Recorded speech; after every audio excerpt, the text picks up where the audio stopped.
Medieval Europe didn't run on supermarket logic. A household garden wasn't decorative. It was a survival system, often growing close to 100 different vegetables, herbs, and useful weeds at once. Today, a grocery store might offer 30 vegetables year-round, and many of those are just the same species reshaped into different forms. Uniform, predictable, easy to ship. The shift wasn't random.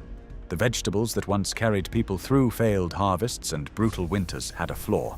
They survived too well without the modern supply chain. Many medieval staples thrived in poor soil, handled frost, returned year after year, and needed little input. But they couldn't be standardized, machine harvested, stacked in crates, or stored for weeks looking identical under bright lights.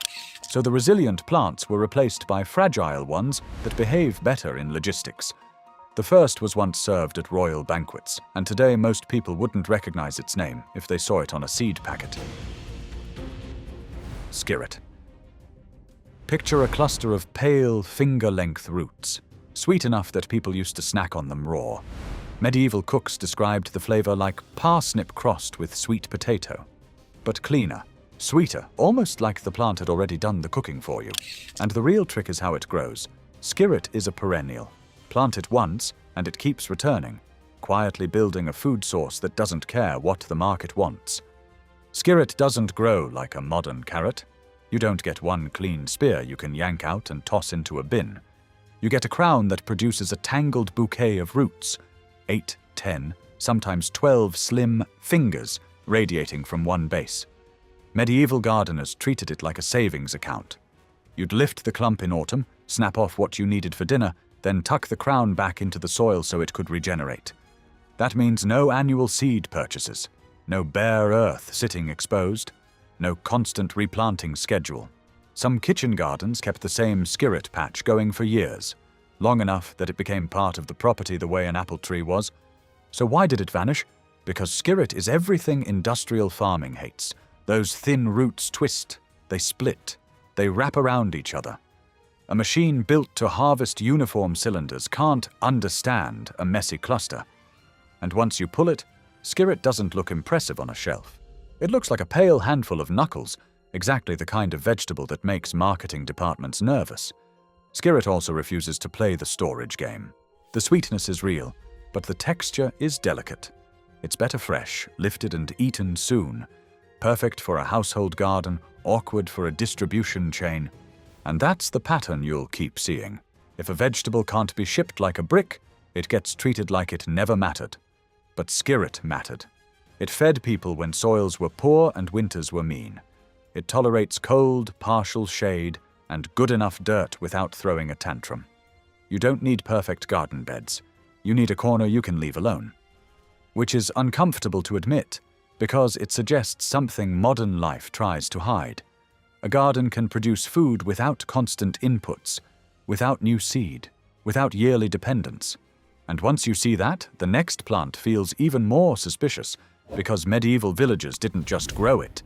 They grew it right by the doorway like a built-in pantry, so reliable it got a name that sounds like a joke until you realize it was basically 3 vegetables in one. Good King Henry. In an English village centuries ago, you'd find it next to cottages the way you find decorative shrubs today. Except this shrub was dinner. In spring, the young shoots were cut like asparagus. Through summer, the leaves cooked down like spinach. Later, the flower buds could be steamed like broccoli. One plant, multiple harvest windows, year after year. And it wasn't pampered. It actually liked compacted, trampled soil, places where modern greens often won't even sprout. Which raises a question. If a plant can thrive where real vegetables fail, why would anyone stop growing it? Good King Henry's crime is patience. The plant doesn't rush to impress you. In many gardens, you don't harvest heavily in year 1. It settles in, grows a strong root system, and then starts producing like it owns the place. That's brilliant for a household, because once established, it's almost unfair. A patch can keep giving for years with minimal effort. But for commercial farming, it's a deal breaker. Modern agriculture is optimized for speed, seed to shelf, fast turnover, predictable harvest dates, uniform product. A plant that says, "Give me time," doesn't fit a system that measures success in quarters and shipping contracts. And good King Henry also refuses to look perfect. The leaves aren't always identical. The shoots don't line up like soldiers. It behaves like a living organism instead of a commodity.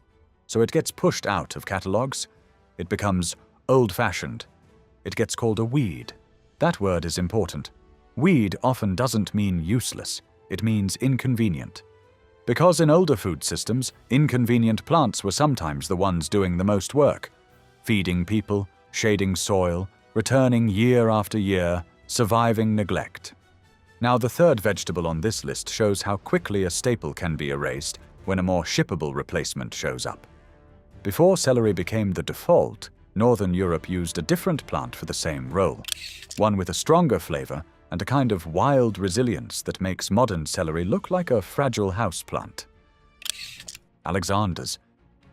It grows tall with dark, glossy stems. The taste lands somewhere between celery and parsley, but deeper and more aromatic, like the plant is already seasoned.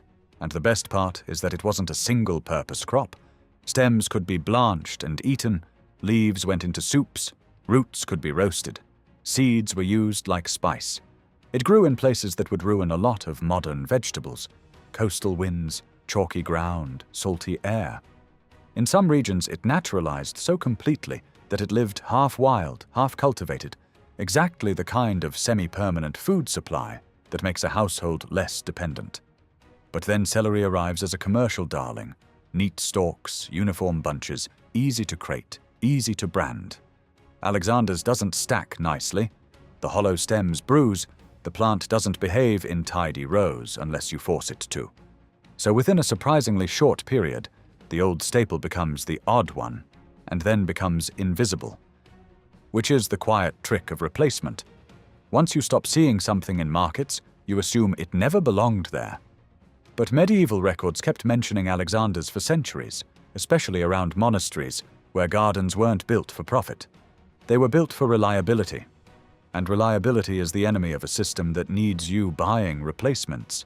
Because the next vegetable wasn't just food, it was considered medicine, and modern nutrition science would later explain why. Scorzonera, the oyster root. At first glance, it looks unimpressive. A long, dark-skinned root, sometimes nearly arm length, like a blackened parsnip pulled from deep soil. Medieval cooks peeled it, cooked it, and then gave it a nickname that seems ridiculous until you taste it, because the flavor can turn oddly marine, rich, briny, almost like oysters.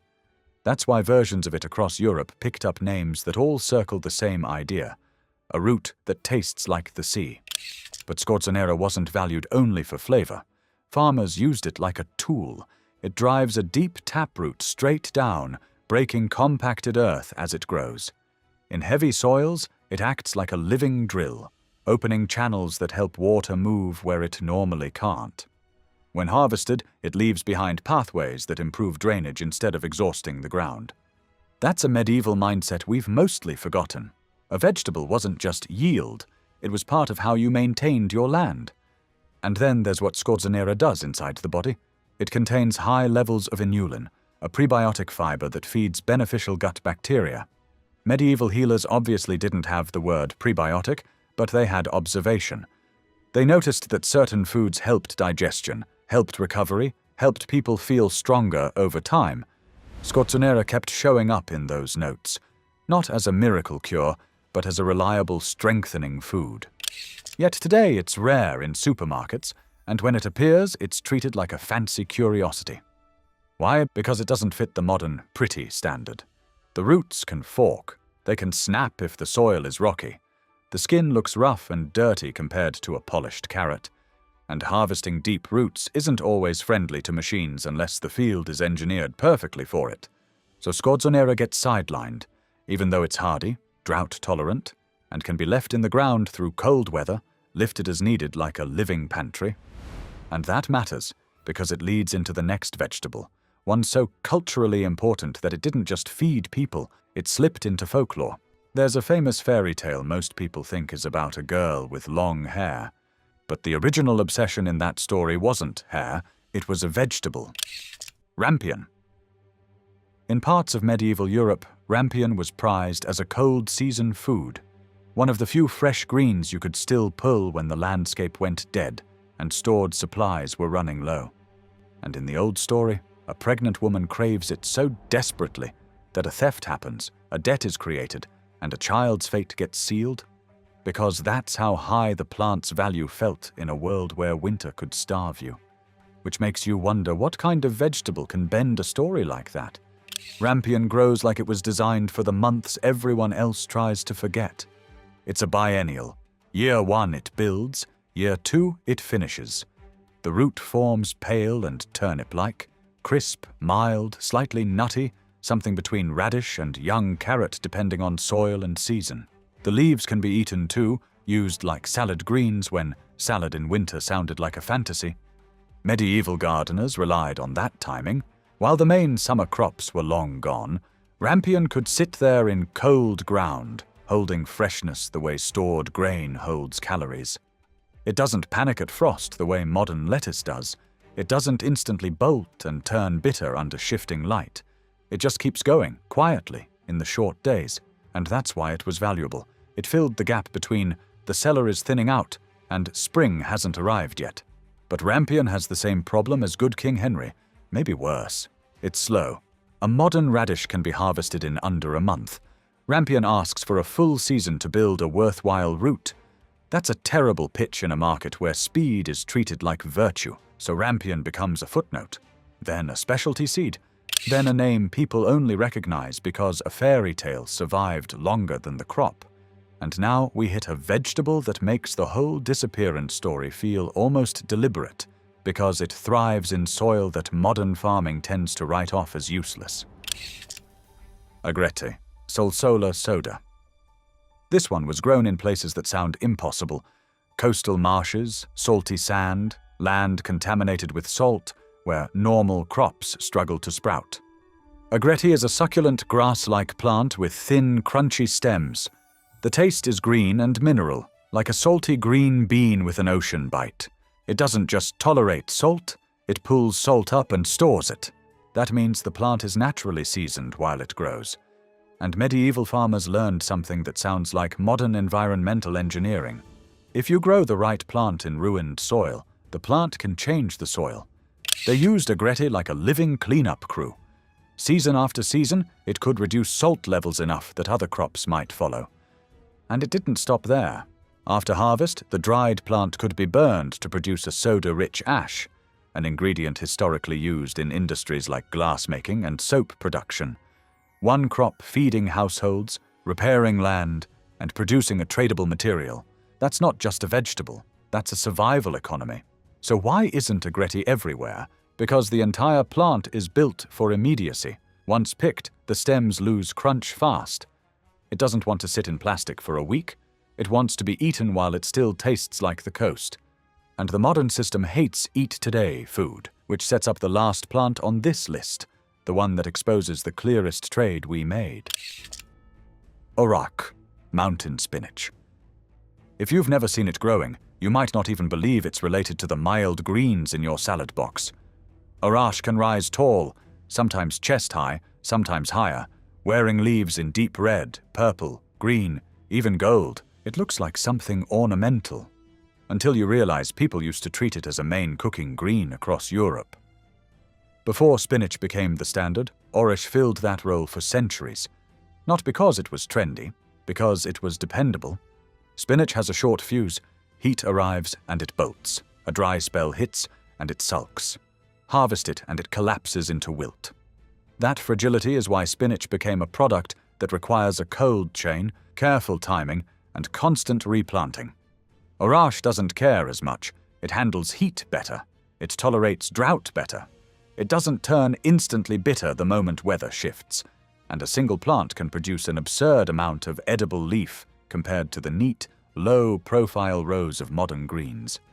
But here's the real reason it lost. It doesn't standardize. Orach is variable. Leaves differ, colors shift. Plants don't always look identical, even from the same seed line. In a medieval garden, that was normal. In a produce aisle, it's a defect. Uniformity sells, variability gets rejected. So spinach, small, consistent, easy to bunch, easy to bag, wins. Orage, tall, vivid, slightly wild-looking, gets treated like a curiosity instead of a staple. And if you step back, the pattern across all 7 becomes hard to ignore. Skirt is too tangled for machines. Good King Henry takes too long to become profitable. Alexander's bruises and won't stack. Scorzonera looks rough and grows too deep. Rampion demands patience. Agretti refuses storage. Orage refuses uniformity. These aren't bad crops. They're crops that don't cooperate with modern logistics. They belong to a different idea of food. Plants that work with a household over years, not with a corporation over shipping cycles. And once you start seeing vegetables through that lens, the phrase banned starts to feel less dramatic and more accurate in practice. Not always banned by a king's decree, but banned by a system of rules, catalogues, contracts, and expectations that quietly remove anything that doesn't fit. Because when a seed disappears from the mainstream supply, it doesn't matter whether it's technically legal. For most people, it becomes unreachable. And there's one final detail that ties medieval gardens together. They weren't just growing food, they were growing independence. Perennials that returned, self-seeders that multiplied, plants that repaired soil instead of stripping it, greens that survived frost and neglect. Which means the real question isn't whether these vegetables were better in some romantic way. It's whether the modern food system can tolerate plants that make people less dependent on it. The moment you grow something that feeds you year after year without asking permission, you start noticing how much of the system assumes you'll keep buying, keep replacing, keep needing. When the harvest becomes constant instead of seasonal, something shifts. You begin to wonder what else disappeared, not because it failed, but because it made the wrong people unnecessary. Because once you pull food from soil you didn't fertilize, once you watch a plant return without you replanting it, the question isn't about vegetables anymore, it's about control. The most resilient crops were replaced by the most manageable ones, not the strongest, the most shippable, the most uniform, the most dependent on the chain. And once you see that pattern in the garden, you can't unsee it anywhere else. Because if a plant can be erased simply for being too self-sufficient, then what else was removed for the same reason?